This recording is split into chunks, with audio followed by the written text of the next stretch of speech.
Oh, Friday vacation, Saturday and Sunday. क्या ही अच्छा मौका है किसी हिल स्टेशन पे घूमने जाने का।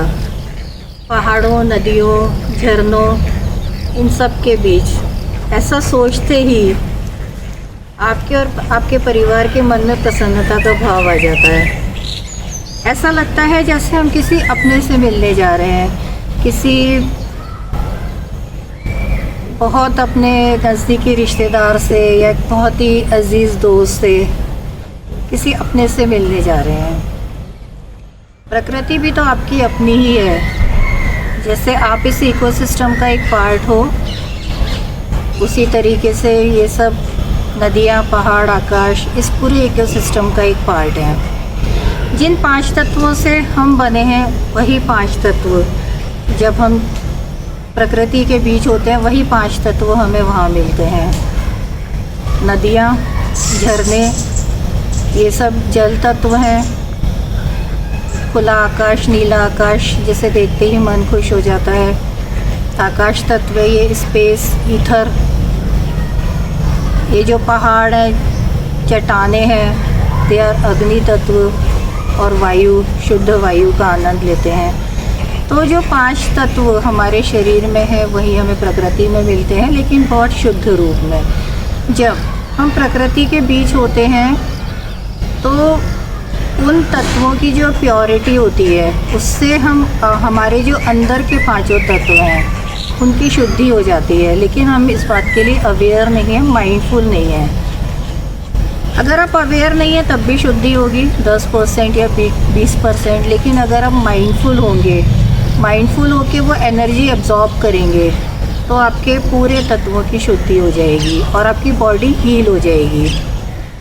आपने सुना होगा कि प्रकृति के बीच जाते हैं तो ब्लड प्रेशर ठीक हो जाता है, कम हो जाता है, हार्ट रेट ठीक हो जाती है, जो स्ट्रेस हार्मोन्स बन रहे होते हैं शरीर में, मतलब कि बहुत सारी बीमारियाँ, आपके जो इमोशनल लेवल पे कोई ब्लॉकेजेस हैं, साइकोलॉजिकल लेवल पे ब्लॉकेजेस हैं, वो सब हील हो जाते हैं। वो क्यों होते हैं? क्योंकि इन तत्वों की शुद्धि होती है और जो लाइफ फोर्स एनर्जी होती है वो हमारे साथ साथ उनमें भी प्रवाहित हो रही होती है, तो वो हमें बहुत भरपूर मात्रा में मिलती है। जो मदर नेचर है, फेमिनाइन एनर्जी है, जिसको कि हम यिन एंड यांग है ना, यिन इज़ द फेमिनाइन एनर्जी या ची जिसको बोलते हैं। तो ये बहुत ही क्रिएटिव एनर्जी है, बहुत कंट्रोलिंग एनर्जी है।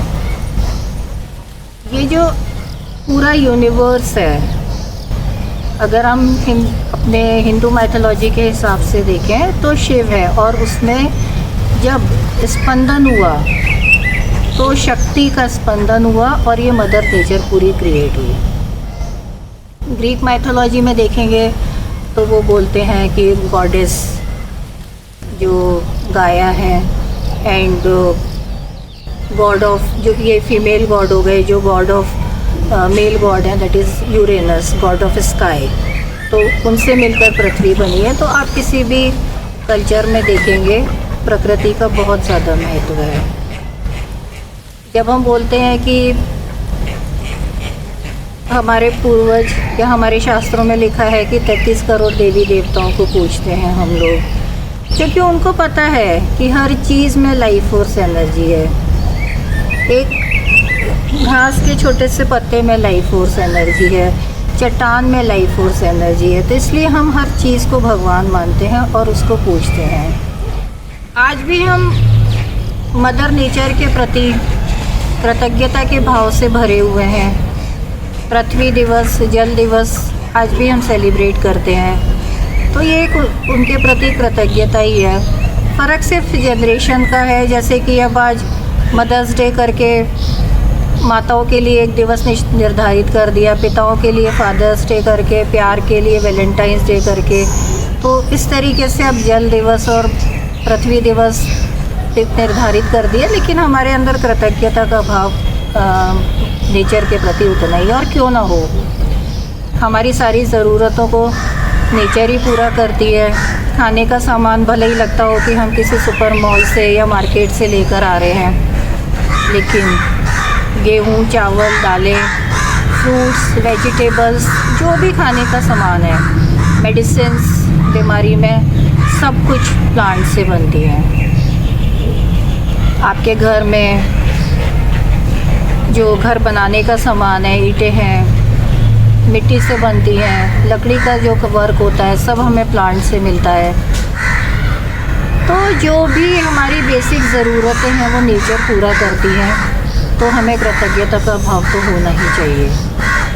कभी आपने इस बात को महसूस करा कि जब आप देखते हैं अनंत विस्तार आकाश का या नदियों का या पहाड़ का, तो आपके मन में क्या विचार आता है? थोड़ा सा दिमाग पे जोर लगाइए, मैं बताती हूँ। आप थॉटलेस हो जाते हैं, निर्विचार हो जाते हैं।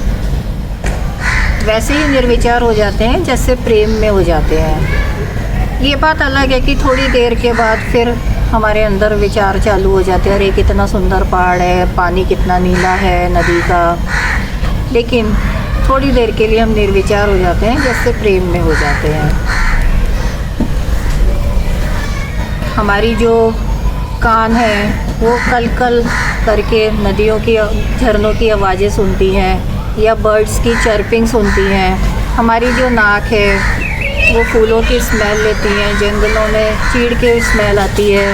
तो विभिन्न प्रकार की हम स्मेल से जो हमारी इंद्रियां हैं वो एंजॉय करती हैं नेचर को। हमारे जो स्किन है, हमारे जो हाथ हैं या पैर हैं, हम पानी को छूते हैं, मज़ा करते हैं, पेड़ों को पकड़ते हैं, उनका आलिंगन करते हैं। तो हर तरीके से प्रकृति हमें आमंत्रण देती है प्यार के लिए, और हम प्रकृति की तरफ खींचे चले जाते हैं। क्यों ऐसा लगता है हमें प्रकृति की लिए इतना खिंचाव? क्योंकि प्रकृति अलाइव है, हमेशा अलाइव है, जीती जागती है। नदियाँ इठलाती हुई हैं, मचलती हुई हैं, बर्ड्स गाने गा रही हैं, सिंगिंग कर रही हैं, पेड़ धीरे धीरे बढ़ रहा है, और जो उनकी लाइवलीनेस है वही हमें उनकी तरफ अट्रैक्ट करती है। हमने कोरोना के टाइम में देखा, जब हमें ऑक्सीजन की बहुत ज़रूरत पड़ी पैंडेमिक के टाइम, और हमें प्रकृति ने सिखाया कि कैसे पेड़ नहीं काटने हैं, और हमने सीखा। और अब हम सब आज संकल्प लेते हैं कि हम हर व्यक्ति कम से कम अपने जीवन काल में 100 पेड़ ज़रूर लगाएगा। आपको आज मैं एक बहुत छोटा सा मेडिटेशन भी बताती हूँ। उसको आप चाहे मेडिटेशन समझ के करिए या प्रेम समझ के करिए। आप एक गुलाब के फूल को एकटक देखते रहिए। जब आप उसको बहुत प्यार से एकटक देखते रहेंगे, कोई विचार नहीं लाइए, ना उसकी खुशबू का, ना रंग का, ना शेप का, बस उसको देखते रहिए प्यार से। जब थोड़ी देर बाद आपको देखते देखते ऐसा महसूस होगा कि वो फूल भी आपकी तरफ देख रहा है, और आपके अंदर एक सिहरन सी महसूस होगी। इसी प्रयोग को आप नदी के साथ कर सकते हैं। अपने दोनों हाथों से इमेजिन करिए कि ये जो एनर्जी है आप अपनी, ये नदी को दे रहे हैं, उसके पूरे विस्तार को दे रहे हैं, और आप 1-2 मिनट के अंदर अंदर ये देखेंगे कि बहुत फोर्स से, बहुत वेग से जो एनर्जी है वो पूरी नदी आपको वापस दे रही है, आपको हील कर रही है। तो ये आप एक करके देखिए प्रयोग। और जो लोग मेडिटेशन नहीं करते उनको इस छोटे से प्रयोग से बहुत अच्छा लगेगा।